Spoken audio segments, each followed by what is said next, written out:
Choffcast, yup, it's the Choffcast. Yeah, I agree. We're talking about Ish right now to kick the podcast off, and Kyle here was just telling me about how it's hard to not admire his perfection. I'd have to agree. Yeah, the man really knows. It has a very clear definition of what is good and quality. Are you like that? To a certain degree, but like the angle that I've come into music from is like all like funk disco, like 70s stuff, which so is it's rough like, around the edges. Oh yeah, like half of the stuff I'm playing like wasn't even recorded with a click. So it's like I can't achieve perfection with that, but I think that's what gives it soul. I get so frustrated when I try to like remix tracks like that, where it's like, did you guys even know a grid existed? Yeah. Right. Yeah. Tech's come a long way though. So, at the end of the day, like, would funk or like disco have even been a thing if everything was, rigid, robotic on the grid, Probably not. Like, neither would jazz, Yeah. We would miss out on so much. It's like so much of like that, like funk groove is like slightly behind the beat. Like that's what makes it what it is. It's funny when you think about it that way. Yeah. I feel like I'm that way too, where I just want something to like feel fun and like feel good, and like especially when it comes to music, like I don't need my shit to be perfect. I just need it to hit, and I need it to like have a groove. Yeah, is like there's absolutely like a certain like minimum bar of quality, but at the end of the day, it's like if something bangs, if it's a good track, like let that fly. Don't let it sit in your flash drive for 10 years waiting for the perfect moment to get all the EQs down to the third decimal perfect, Yeah, just make sure your kick and your sub are nicely glued together and let the people hear it. Yeah, exactly. Anyway, I like how we just got right into it. Welcome to the Choffcast. Super excited to be here with you today, as well as my good friend Kyle Rowley, a.k.a. Drop Catch. Welcome. Yeah. Dude, thank you for having me, man. I know getting an hour of your time is a tough thing to do these days. You're a busy man. Oh, I got time, man, especially for you. It's funny, though. I never would have expected that the first time we sat together in front of a camera would be on my podcast. I thought it'd be on your live stream because you were like the live stream god during COVID. Yeah. Those are good times. I feel I think I reached out to you once or you did. twice. I wanted to make it happen. It was like one of those things we were just chasing our tails around dates, and it just never came to be. Yeah. And I think by the time we figured out a date, COVID ended, and that was it. Exactly. Yeah, I mean, and like behind the scenes, like at least the way like I ran it, like it wasn't just like me. It was me, at least 3 other DJs. A lot of times, 5, 6 other DJs. Then we had our boy Roman running sound and Blaine. So it's like aligning all of those calendars to pick a day on a regular basis to run that was one of the biggest challenges. So everyone that made it out, love and appreciate it. Everyone that couldn't figure it out, I don't blame you. Everyone's busy. COVID was so weird, man. Like so weird. Oh yeah, like I had just started DJing. I think I was about to hit like 1 year of DJing when COVID hit. So, really? I think it was like, okay. So my like very first show under like the Drop Catch header was one of Evan's birthday parties at Log Cabin in GR. And let's see. So he put me on. It was me and then like 4 other bass music DJs. So I didn't really fit the bill. So I ended up closing the night out and ended up being like awesome. Room's already filled, like everyone's like tuned up, and I was a nice change of pace for everyone. So I'm like, oh cool, like I'm gonna keep doing this. Like I got some momentum in Grand Rapids. Let me see how we can bring it to the east side. And then all of a sudden it's like, oh, you can't go outside anymore.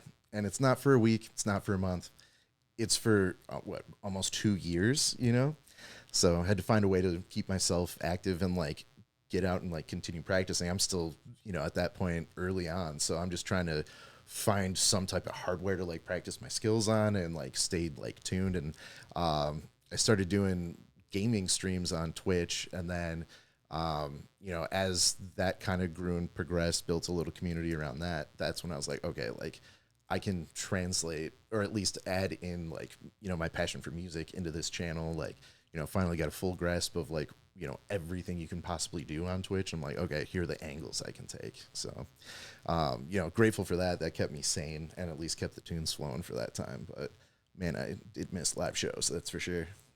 Yeah, it was it was a crazy time for live shows, and major kudos to you for like not quitting with being so new to DJing, because I will say like one of the biggest things I noticed through COVID is so many DJs just dropped off the face of the planet. Yeah, I like from like even like back when I started, I was talking with my little brother. You know, the first time I ever touched CDJs was on one of his Monday night residencies at Tip Top out in GR. And he, I think he had like, it was Monday nights. He had a whole month full. And like by the end of it, he's like, bro, I know you have a hard drive full of good music. Run it through Rekordbox, bring the flash drive out here, and I'll show you how to do it on the fly. And I'm like, all right, sounds good. You know, hop up on stage with my little bro, feeling good, comfortable. You know, I'm like, yeah, nothing can go wrong. You know, I got to back up here.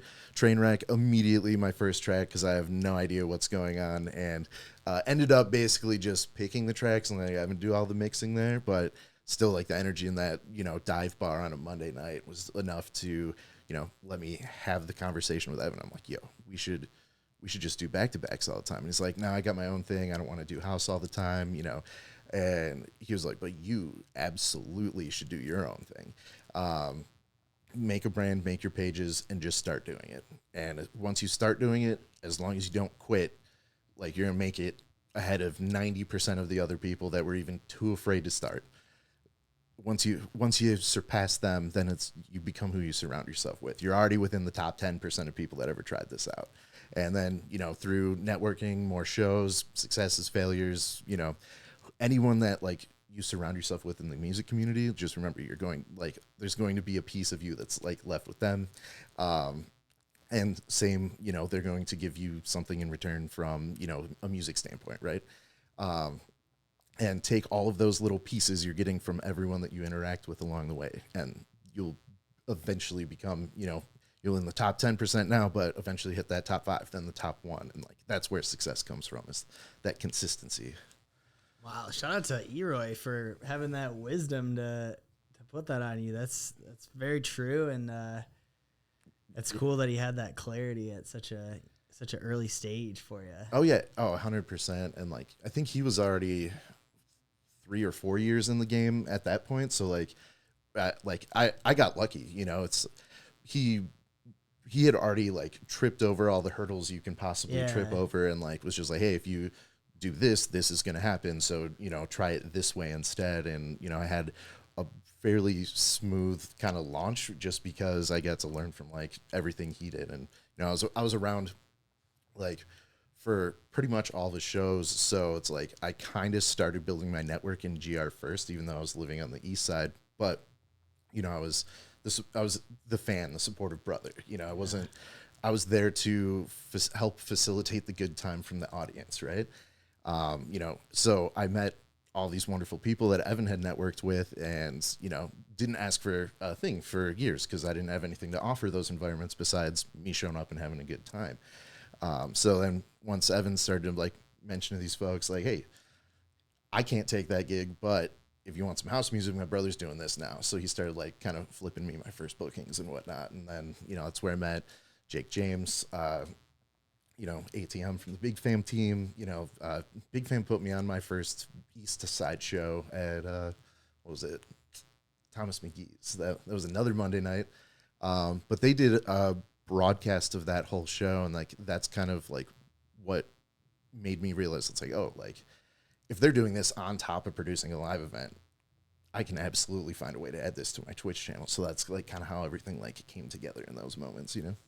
Yeah, wow, that's pretty sick. And it's cool. I want to just take a second before we move on to like give your brother Evan his flowers, because he's definitely in my mind like the top, if not the top, definitely one of the top locals in Grand Rapids. And just the way he's been able to navigate so many different storms with his project and just kind of really keep his style at the forefront. It's admirable. I've been such a huge fan of Eroy since the day I met him. Oh yeah, absolutely. I remember him like playing on some of the like old school Same Sorrow parties and stuff. Oh yeah, dude. Y'all. So Evan and I did a back-to-back for the Winterfest in GR. Like in the middle of a blizzard on the river. There's a picture of us on Facebook. I wish we had like a Jamie in here. We'd have them pull it up. But like, if you look on our Facebook, there's like a picture of us in the storm, like being blinded by like wind and snow, playing this set. Just a testament to how much we both love the game, I guess you could say. Oh, yeah, of course. If you don't love it, it's not worth doing, you know? Yeah. Like, you know, you can have a lot of fun on the stage, but like there's so much prep work and travel time and, you know, all of the other things that people don't really think about. Like, you know, they're just there in the moment. They see you perform and having the time of your life. But it's like, you know, it's the days and hours beforehand of the prep that people don't really pay attention to, you know? But for me, it's always worth the trade-off, you know? I love sharing music with people and, you know, just providing good times, putting smiles on people's faces, you know? Yeah. So when you started that stream, I assume you kind of, right off the gate, did it go farther than you kind of thought it would? Because the main reason I ask is just because you were so consistent with it and like you went so hard with it. And I felt like I couldn't go on the internet without seeing something about it for a while. Yeah, it definitely went further than I thought. Just from the, like, I guess like when I first started, it was like a straight up video game channel, and Warzone had just come out, you know, COVID times, and, you know, we were clocking, you know, 10, 20, 30 hours a week, easy, like just playing. And a couple of my friends and I were just like, dude, we should just find some like online cash tournaments to play in. Like, you know, that's how little there was to do, you know, during COVID. So it's like, okay, like all these tournaments require you to stream. We'll get the channel set up. We can broadcast like our gameplay, like, because that's how they do like cheat verification and stuff. So ended up enrolling in like these like basically beer league Warzone tournaments. Like they would go through, check your stats, make sure that they were, you know, under a certain threshold so everyone could have a good time, and ended up connecting. You know, it ended up turning out to be like mostly streamers and like their homies playing in these tournaments. And just through that tournament community, I ended up picking up like, I don't know, 20 or 30 like super core followers that were either playing like with me, against me, or just wanted to watch me play in those environments. And those relationships like ended up like strengthening like so much over the 3 years I was streaming 20 hours a week, to the point where, you know, I've gotten invited to weddings, and at the wedding I'd be meeting that individual for the first time. But we had like spent so many hours online, like just, you know, gaming, chatting, BSing, whatever, that like, you know, it didn't feel like you were meeting them for the first time. It was crazy. So, you know, there was a very strong like group of people that I started to realize like they didn't care if I was playing Warzone. They didn't care if I was playing single player stuff. They didn't care if I just had my camera on and I was like talking to chat and hanging out with them. They just wanted to hang out online with me. They wanted to see me win. You know, I did everything I could in the Twitch realm to try to like, you know, reward time spent in my channel. But once I realized that it's like, oh, like I can do other things than just play COD on this channel, that's when I was like, oh, let me plug in music and show these guys like what like my dream actually is. I don't want to be a streamer. I want to be like, I want to be a DJ. I want to actively be in the music world. And that kind of train of thought is what ended up having me kind of like pseudo retire the channel after a while, because I was like, all right, let's say I keep grinding this out 40 hours or 20 hours a week. Best case scenario, I hit Twitch partner. What does Twitch partner get me in terms of my music goals? And that answer is basically nothing. Like, you do get to, you know, broadcast on the internet, but you're still in charge of driving people to your channel. You're marketing the channel, like all the things that we have to do to promote our shows and stuff, you know, I'm doing, but for my internet channel. That's not gaining me club shows or ticket sales or anything like that. So ultimately, that's why I ended up, you know, I retired the channel fully for a year. I started to revive it in March. As you know, we were chatting a little bit earlier. It's like, you know, I have all of the gear and materials to start doing like a fully dedicated music channel. So it's just figuring out a way to like carve that time out and make it so it's relevant. And, you know, even when I fired up those couple streams back in March, like after being dormant for a year, I still fired it up, averaged 15 to 20 viewers, and it was the same people that wanted to see me win, 2-3 years ago when I was regular on it. So I don't know. That was a super long-winded answer, but Twitch was, a part-time job for me for, almost three full years. So I don't know. I could talk about that forever. Yeah, no, it's crazy how many people were able to find a lane on streaming like that too. Like, mine wasn't on Twitch, but like during COVID, I got really into streaming on like the Meet Group family of apps, and like they kind of like gave me, because they were looking for like original content. I remember that, yeah. Yeah, so basically like my buddy Chris got this job as like entertainment director with the app, and I was doing radio at the time, like a bunch of radio shows. So he pretty much hit me up and was like, hey, like we want to host your show as like part of our app. So I kind of like, while I would do my normal radio show, I would do my streaming radio show.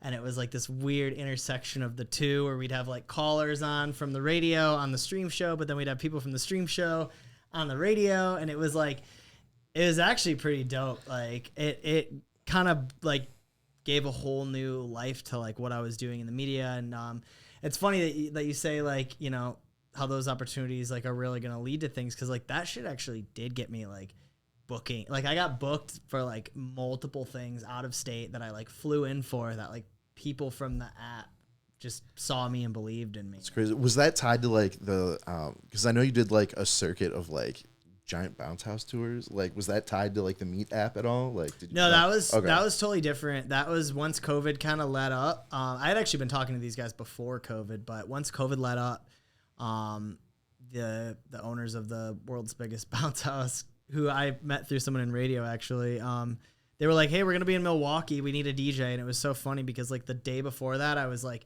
had this whiteboard, and I was like gonna basically coordinate myself a tour. I was like, I just want a tour. I don't care if I make money or lose money. I just wrote down everywhere. Like I knew someone in a city. This is the day before I get this call. Yeah. And so I write all these things down. And sure enough, I get the call the next day to go to Milwaukee and then Cleveland, which I was like, well, there's 2 cities off my tour. And then when I met them that day, they were like, we want you all summer, like whatever. So like I pretty much went on like I don't even know, 60 city run basically. That's crazy. I knew you were busy. I did not realize that it turned into a 60-day run. That's crazy. Yeah, I mean, and more than that even, because they're on the road like every weekend. And so it's basically like, I just kind of looked at their calendar and it was like, what dates do you want? And they were like really cool about just giving me all the dates. So I went basically, I went to see every major U.S. city. I was on the road with them for like pretty much 2 years off and on. And then, just got sick of traveling and love those guys. Still cool with all of them, but it's tough to want to like uproot your life and, fly like coach and stay in a cheap hotel for like not that much money. It's super fun when you're 22, but when you're 30 or 20, whatever, 25, whatever I was then, but when you're 30, it's like, yeah, you really put the value in home base as you get older. You know?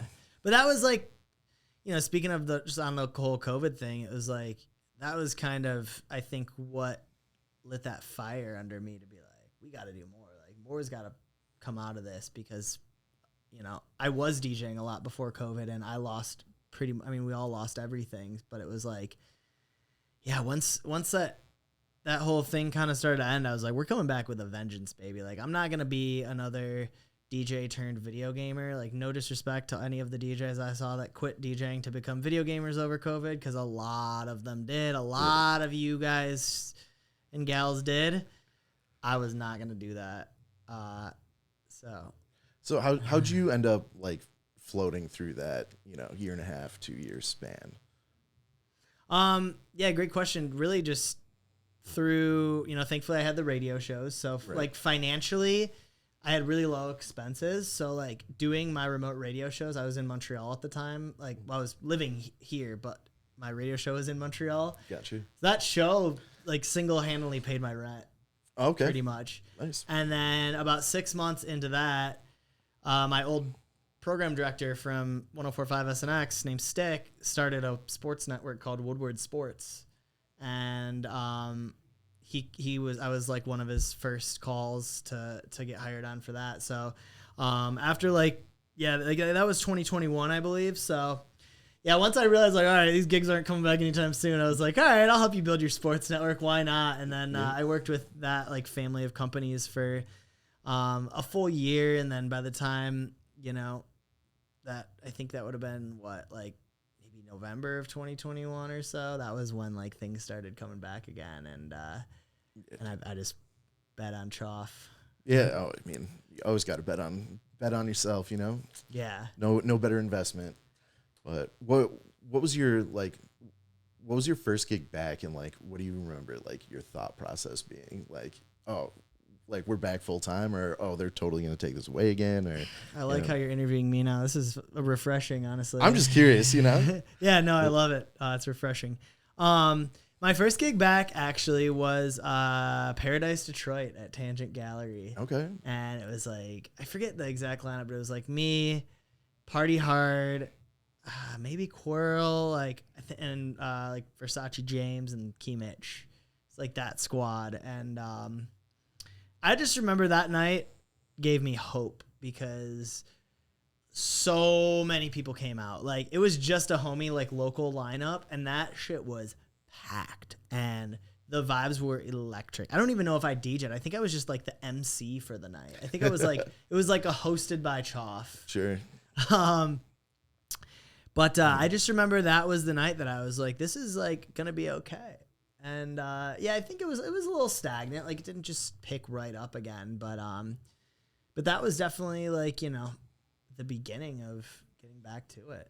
Yeah, I remember I think my first one after COVID was Rady Lex was throwing her That's Our Friends events, and I'd just been introduced to her through a mutual friend, and literally just kind of like cold DM Rady, and I was just like, hey, we both live in Ferndale, we should like jam sometime or something. And she was like, well, actually, like, I'm throwing this event at Tangent, it's outdoors, like, we can kind of play in whatever weird like event gray area we have to operate in at this point in time. And I was just like, all right, like I'm down. And she hooked me up with like not the headlining slot, but like it was a little bit further into the evening. And you know how Tangent Outdoor is, when the party's full under that little pavilion thing, like it's banging time. It's banging. So 10 p.m. rolls around, I get on stage, and like I didn't like think anything of it because I was like, oh, local homie party, we've all played these before, some hit, some miss, and I like look up and there's just people as far as I can see, and I was just like, oh, this is somehow still a step forward in progression after having felt so defeated for like finally getting a little bit of DJ momentum and then having it all taken away. So like to be able to like return to the stage in that form, like surrounded by literally all my friends, like it was phenomenal. So shout out Rady Lex. Can't thank you enough. I'll remember that night forever. Love it. Shout out Rady Lex. She just played at our stage at Forest. Oh, nice. We do a takeover at Lucky Lake every year. So we had her out. It was really cool.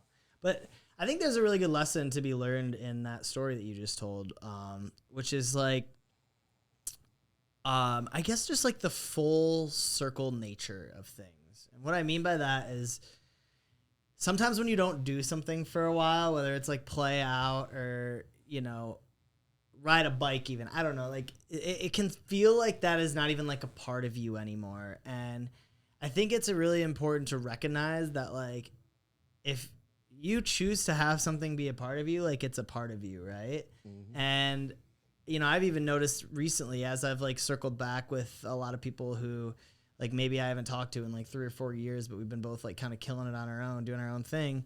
It's like, just because these things kind of float away for a bit, maybe the shows float away, whatever, it doesn't mean it's not going to circle back around and you're going to be like even deeper in your bag than you were before, or you're going to be like even cooler with these people than you were before. Like, I don't know. I personally get really bogged down in the feeling like I'm not doing enough. And I think when you like zoom out and look at like the grandiose scale of things, like shit comes around and like you're probably farther off than you think you are. Right. Oh, 100%.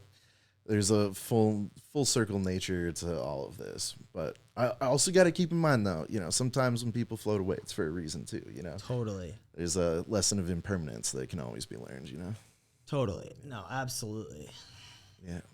How was your forest this year? Oh man, this forest, I full transparency. I went into this forest messaging my little brother. I'm like, hey, this one's got to be my last one. Like, I am not a avid outdoorsman by any means. I hate camping, but I've fought that distaste for camping for 15 years now. I've gone to every single one since 2011. And, I finally, broke down and was like, Evan, I'm coming this year. I'm going to put my name on the clock tower, get that enshrinement. Then I'm out. The last couple of years hadn't been doing it for me. Wasn't in love with the lineup, had some camping, or the homies that we'd camp with, some of them were in, some of them were out. Kind of missed that tight bond we had in the early forest years. We swapped over to Good Life, so now all of a sudden we're missing out on all the renegades and stuff that were some of my favorite parts of forest. I get back there and we get camp set up, and we got a crew of OGs camping with us this year. We kind of merged a couple of different parties together, all in Good Life. And, I make it over to the Good Life stage on day 0 and just start running into people. I think Vale was playing, and bass music was just absolutely slapping. Everyone's starting to, finally ease into forest mode. And I'm just like, oh, I can't quit this, so it was really refreshing. This year is especially, this is the first year I think that they've ever sold day passes. So I could really feel the extra space throughout the entire event, which was really nice. Navigating wasn't too hard. Didn't have to wait in lines for pretty much anything all weekend. And it just really allowed me to tap into the magic that's Electric Forest and just immediately recharge my love for the event. Yeah, I couldn't agree more as far as walking into day 1 feeling like, wow, we're back, baby. It was magical. On the topic of the Renegades, though, this is actually the first year that there really were no Renegades, which I think it actually made the vibe a lot better. It's probably a hot take for a lot of people, but I feel like people didn't seem as strung out as they normally do. It seemed like people were actually sleeping. Yeah, yeah. Well, I think the trade-off is you got at least Friday, Saturday, you got 2 extra hours of forest production. No matter how cool your Renegade is, it's not going to compete with, Ranch Arena or Sherwood Court. So having that bonus time in the forest, I felt was more rewarding, and I felt like it kept everyone together.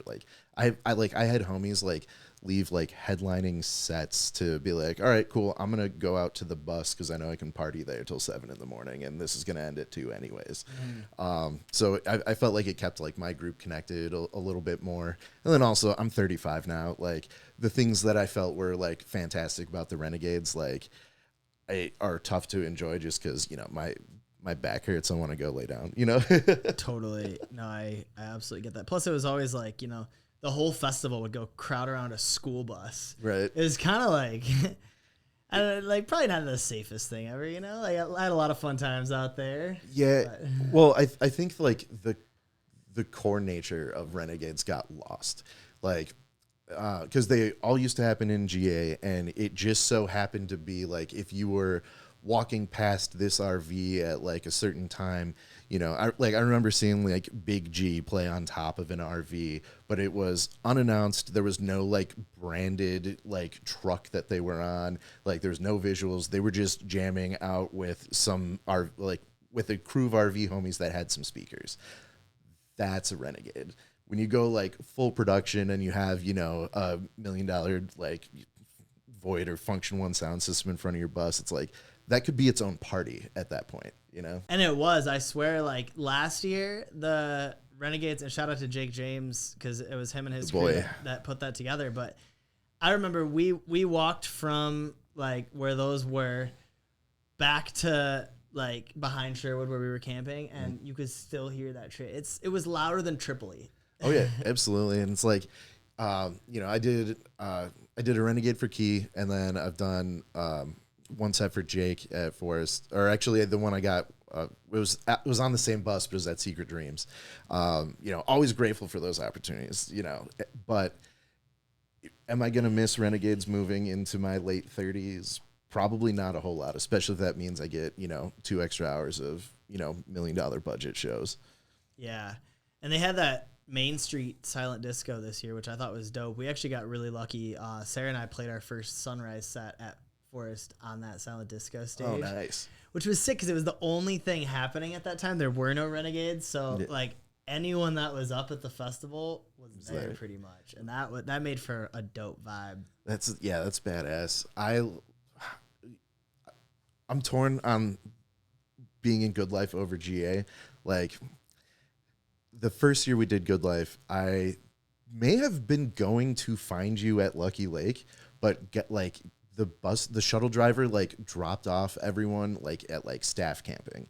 And I'd never done Good Life before. I'd never even like seen these like back areas of the event or anything, but bus driver dumps us all off. And then none of the 3 people like working like the staff entry gates knew like what to do with us. 'Cause we're all like Good Life people looking for, party adventures. Yeah. And, this like wasn't even that late in the day. It was like, 1 or 2 in the afternoon. And we ended up having to walk around the dirt roads outside of the festival. Like, walk. Yeah, it took me. That is no joke. Yeah, and like, I'm probably it probably took me a hour to figure out what direction I needed to walk, and then finally, like from like one side of the event, I'm like, oh, I see Carousel Club. Maybe one of these guys will let me sneak through. I can run through the event and get to Good Life that way. And I got hard shut down on that. And they're just like, yeah, just kind of keep going that way and you'll get there. And then I'd find the next staff member and they'd send me back the other way. And I'm like, I'm going to die out here. Fortunately, I had a little battery powered fan that probably saved my life. It was working overtime just to get me back to camp. And, I get back to camp 4 hours later and it's like, how was it, man? And I'm like, never made it. I've been on foot the whole time.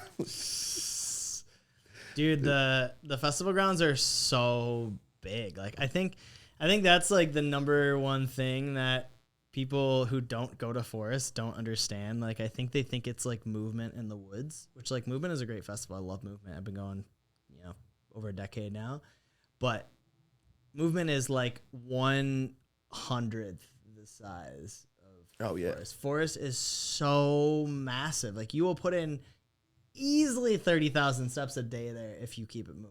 Oh yeah, absolutely. I mean, you don't have to try to hit 30K unless you're fortunate enough to where the schedule blesses you with like, a 5-hour stretch of all of your must-sees in a row or whatever. Yeah. That's kind of how my Sunday was this year. Just walked to Tripoli and just parked it from, 9 till 2 in the morning, but, the Tripoli to Sherwood walk, that's 20 minutes if you're hustling, like, and that's after you're already in the festival. Hit 30K real quick. Yeah. Yeah. And we do the thing where like for the first 2 days, we pretty much just nonstop walk just to like see everything, get a lay of the land. We have major FOMO if we don't. Oh, 100%. Well, that and like you spun like what, 8 sets this I think Forest? it was 6 or 8, something like that. Yeah. So and this was actually a step down. Like last year, I think I did like 11 sets total. Like I played everywhere. Well, didn't you like host at Lucky Lake all fest last year? Yeah, and this year too. So we've been really fortunate with that. So basically, when the Lucky Lake thing kind of came to be, I was called on to like help pick the DJs and be one of them and make the schedule. And so this was year 3 that we got to do that. So basically, they tell us when they want it to start on Wednesday and when they want it to end on Sunday. And we kind of just like reverse engineer schedule from there. And I like to open and close every day, so I'll play like the first hour or 2 with my girlfriend Sarah, and then we would have like people coming in blocks. We had like Noah come out, we had Relax come out, we had 4Bang, we had Stormy, we had Patches. Who else do we have? I'm missing someone. I don't want to forget anyone. But it's just like a cool, like. If you ask me, it's the best place to spend your time there during the day. It's hot. You can swim. It's the best kept secret at Electric Forest. I've always seen the clips, and like I mentioned, I've never quite made it all the way over there. Yeah. So maybe next year will be the year for that. But yeah, I mean, I tell everyone like it's the most underrated campground. Like it costs the same to camp there as it does in GA. You get shade. You get a lake. There's food vendors in there. Wait, is it really the same price as GA? This year it was, yeah. I think in previous years it was kind of like an elevated, like between Good Life and GA, but now it was the same price. Yeah, That's crazy. All right, I mean, I guess they did bump GA up quite a bit. yeah. 600 flat for GA. You gotta really love the magic of the forest for that. I mean, $200 a day for the coolest place on. Actually, less than $200 a day because it's 4 days. So I don't. It's like one of those things. Like what you know, everything's so expensive. What can you do? Fair enough. You're just talking to someone that hates camping, so it's like, oh, we're gonna easily start to push $1,000 here after you consider travel and everything, and then it's like, all right, spent $1,000, still sleeping on the ground. Like, I get that, but that's just me. Some people like live for being outside 24/7. I'm not, but my passion for music heavily outweighs, you know, I guess the beauty of the forest, you know, like. The other thing I'll say too is if there's a will, there's a way. There are thousands of jobs at Forest, and if you are really determined to go there, but you don't have the money and you're really persistent and you talk a good game, there's without question plenty of ways you can get in there with a wristband for free. You might have to work for it, but I mean, the experience, you know. Oh yeah, I always wonder like what the staff side of things looks like. You know, like sure you get to enjoy a day or two, but like seeing Forest through a lens that, you know, I like, because when I think of Forest, I'm like, oh, 4 days, my phone's certainly not going to work. I get to unplug. I have zero responsibilities. Like, you know, this is going to be great. I can't imagine going into Forest being like, okay, I got to remember, like, you know, from, you know, 1 to 9 on these 2 days, like, you know, got to be ready to, you know, direct traffic, pick up garbage, serve drinks, you know, whatever it might be, or like, you know, even the character actors in there. Like, I wonder, you know, how would your life be different if Electric Forest was your office? You know what I mean? Yeah, I mean, it is for me, you know, and it has. My first few Forests weren't, but the first time I really had to like work at Forest was when I was in radio and I got a media pass and I was interviewing people. Which was super fun. I didn't really know how any of that stuff worked, but basically, like, once you're on the media list, people just kind of email you and are like, hey, like, we want you to interview our artist or whatever. So, yeah, my first Forest doing that, it was like I had a zillion timers. I was running here to meet this person. I was running back to the media area to meet this person. I'm running backstage to meet this person. And it's like, go, go, go, go, go. You don't have time for any sets. Yeah. So, yeah, but I mean... there's magic in that too, right? Because you're helping kind of make the whole thing happen, you know? Yeah. Like, even just watching, like, how hard Blackthorn, the hospitality department, goes. Like, you know, they're going all day. They start at the crack of dawn. They don't stop ever, really. But, like, around when the headliners go on is when you kind of see some of them kind of like, all right, we're going to go, like, hang out at Ranch and have a drink and, like, chill out. And, you know, I think it's a very rewarding place to work. And, I mean, sure, picking up trash might not be fun, but when you think about it in the grand scheme of like you're making this magical place like so much better. Oh yeah. I feel like it becomes an easy conversation, you know. I don't know. And it's like, you know, especially if you're not buying a $600 wristband, you help make the Forest a better place. You still get to see probably more music than you would on an average weekends. Win-win, you know. It's kind of a win-win. Yeah. It's not bad. Did you get to catch any music this year, or were you? I caught nothing but music. I caught so much music this year. Yeah, six sets out on Lucky Lake, or even more than that. You know, who caught your attention? What did you make time for? So, my favorite set of the summer, both at Movement and at Forest, was Hamdi. I got to give it to him. Just the best balance of like really fun, upbeat, housey shit, and like halftime nasty bass, and just like. Right when you think you can predict what's coming, it's a full switch up, and it was just like, dude, it was sucking the wind out of me. It was amazing. That's beauty of the systems they have at Forest. Hamdi knows how to flex them, you know. 100%. Yeah, Hamdi was definitely up there. I really enjoyed the Blap set, Freddie Todd, and Of the Trees. I really enjoyed the Shebang. Last String Cheese incident. Finally got a real shebang again. You know. Yes. It took a couple years off from that. It took a minute to get some momentum building after COVID, but the cheese shebangs are like, so like, those are what I go to when I tell people about Forest. I'm like, all right, look, everyone's going to tell you the Forest is magic, the vibes are amazing or whatever, but Saturday Night Cheese, the shebang, you have to come and you have to sit there from 7 to 11 and go for the full ride. Like, you will not be disappointed. Like, when I first started going to Forest, I was like exclusively into like heavy bass music. So, my cousin would be like, "Oh, dude, like we should go see Cheese," and I'm like, "Nah, it doesn't seem like my bag." We walked by the stage a couple times, and I'm like, "I'm happy skipping this. Let's just keep wandering." And finally, by like the third year, he's just like, "All right, it's been 3 years. You're going to come to me. You're going to come with me to see Cheese, and it will be amazing." And like, I think that year they did. Their shebang was like Eddie Bowie and like Prince tribute like shebang. Like they had like silk rope dancers hanging from hot air balloons and like giant 20-foot planets rolling through the crowd and fireworks going off. And it's like there's no other show that has like that level of like production on it, and like those like big spectacle moments are why I like keep going back to Forest year after year after year. And like as I get older and I see more and I go to more festivals and see more shows, like I can always count on Cheese to have something that's going to blow my mind, even though I've now seen them 10 years in a row. Yeah it's always a great time. This was also one of the first years I kind of caught it, and not its full entirety, but like in great length, and got to watch the fireworks with it and everything. I feel like that's maturing right there. Like I would normally say and be running to the heavy bass sets and like, oh, Cheese is great for while I'm like eating my lunch at Ranch, but I don't want to spend too much time there. And this year was like total opposite. I was like, okay, we just need to like watch these guys just rip it for a bit.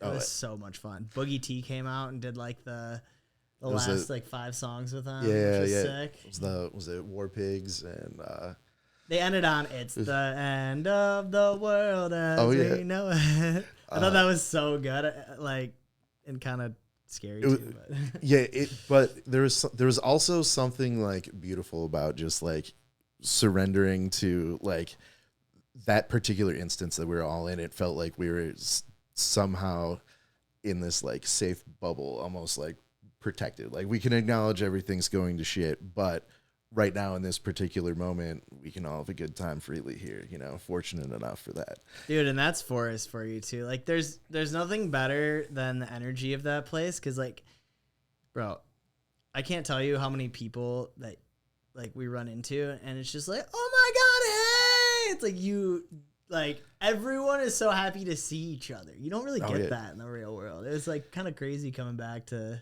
here. Yeah, it's like, even trying to get 5 people in the same room at the same time is like borderline impossible. So when there's something that's so iconic like Forest, where without any planning at all, a huge percentage of like, your friends or, music community homies are going to be there by default. Like that's a blessing all on its own that goes underappreciated in my opinion, because again, my phone has never worked at Forest up until this year. So it's like, I'm going to Forest, going off the grid. I'll see who I see. I would always find like at least 90% of the people that I knew were there at some point throughout the weekend. And it's like that there's no other way to explain that besides Forest magic, Yeah. The Forest like kind of picks who you get to run into. And, you don't really, it's not really up to you. It's kind of cool. It's like you run into everyone who you're supposed to run into and no one else. Oh yeah, 100%. But that also puts you in scenarios to meet new friends as well too. It's very easy to stay within your comfort zone. You roll in there with 40 people, you don't have to talk to a new person the whole time you're there. You go off on a side quest, you lose your group doesn't have the totem, the battery's died, the cell phone doesn't work. You can either ride it out solo or make some new friends, Mm-hmm. Yeah. But yeah, man, it's crazy to think, I've Forest since 2011. Like I could have barely just bought beer at my first Forest, and now I'm 35 and I still, just like, hey, this is the best festival you can go to. And like, I've been to EDC, been to Secret Dreams, been to, variations of Resonance over the years. I love music, love traveling, but there's something about Forest that, you know, even when I retire from festivals or whatever, I'll still find a way to go to Forest. I love it. Yeah. Same. Dude, I could talk about Forest all day. I love it. Yeah. But, what else is coming up for Drop Catch? Let's see. So, oh man, time's flying. So we're already in July, which is nuts. Had a good run of shows at the beginning of the year. Did 2 nights with Boombox, one in Detroit, one in GR. Did a support slot for Flamingosis out in GR. So it's been nice being able to kind of come back to Grand Rapids, stand on my own 2 feet out there. And, you know, on the 4th of July, I'm doing a pinball disco at Pyramid Scheme. I love the Pyramid Scheme, man. That's awesome.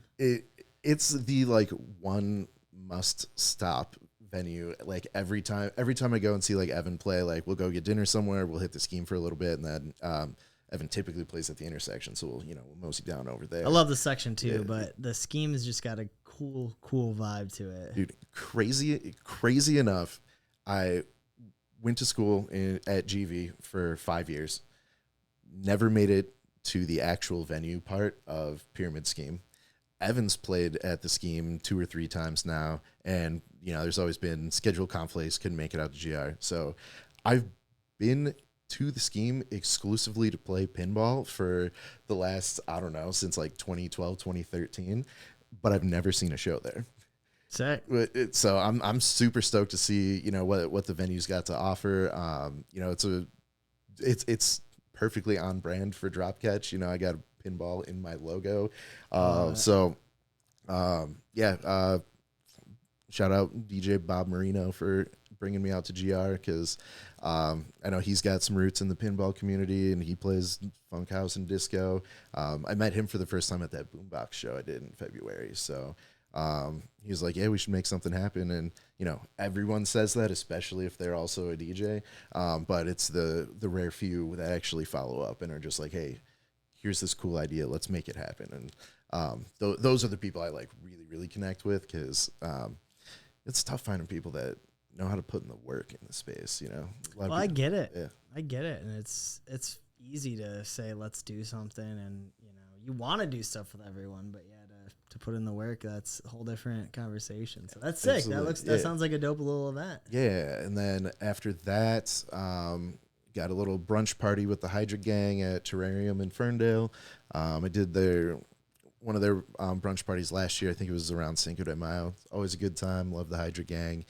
Then we got Summer Bliss and then Great Lakes Flow. Those are my 2 big ones for August. And then, I'm actually playing my first official out-of-state gig on July 12th in Pittsburgh. So that's coming up real quick. It'll be with Workout Plan and Smith and Reckless. So nice. Yeah, like when I first started DJing, my goal was like, I just want to play music outside of the state of Michigan. Like, made it really broad, really easy to obtain. I've done renegades at festivals like elsewhere, but I wanted to be on a flyer in a city I didn't live in. I love so get to check that off the bucket list here soon. Good for you, dude. Super exciting. Well, I'm glad we finally got to sit down and chat. I feel like we've been talking about making this happen for a while, so it's cool to finally get you here. I'm excited to be on the Drop Catch journey with you. Yeah, absolutely, man. It's cool to just keep seeing you grow, man. Yeah, the feeling's mutual. I've watched you since the WSNX days, so it's cool to see in your own brick and mortar spot here, and see everything that you're doing for the music community around here in Detroit.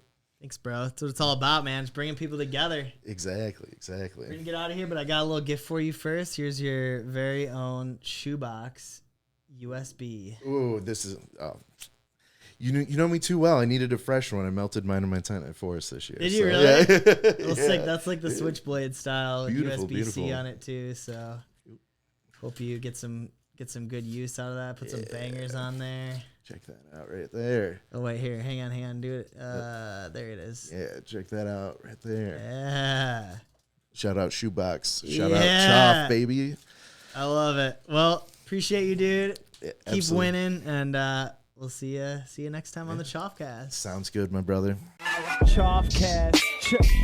Yup, it's the CHOFF. CHOFF.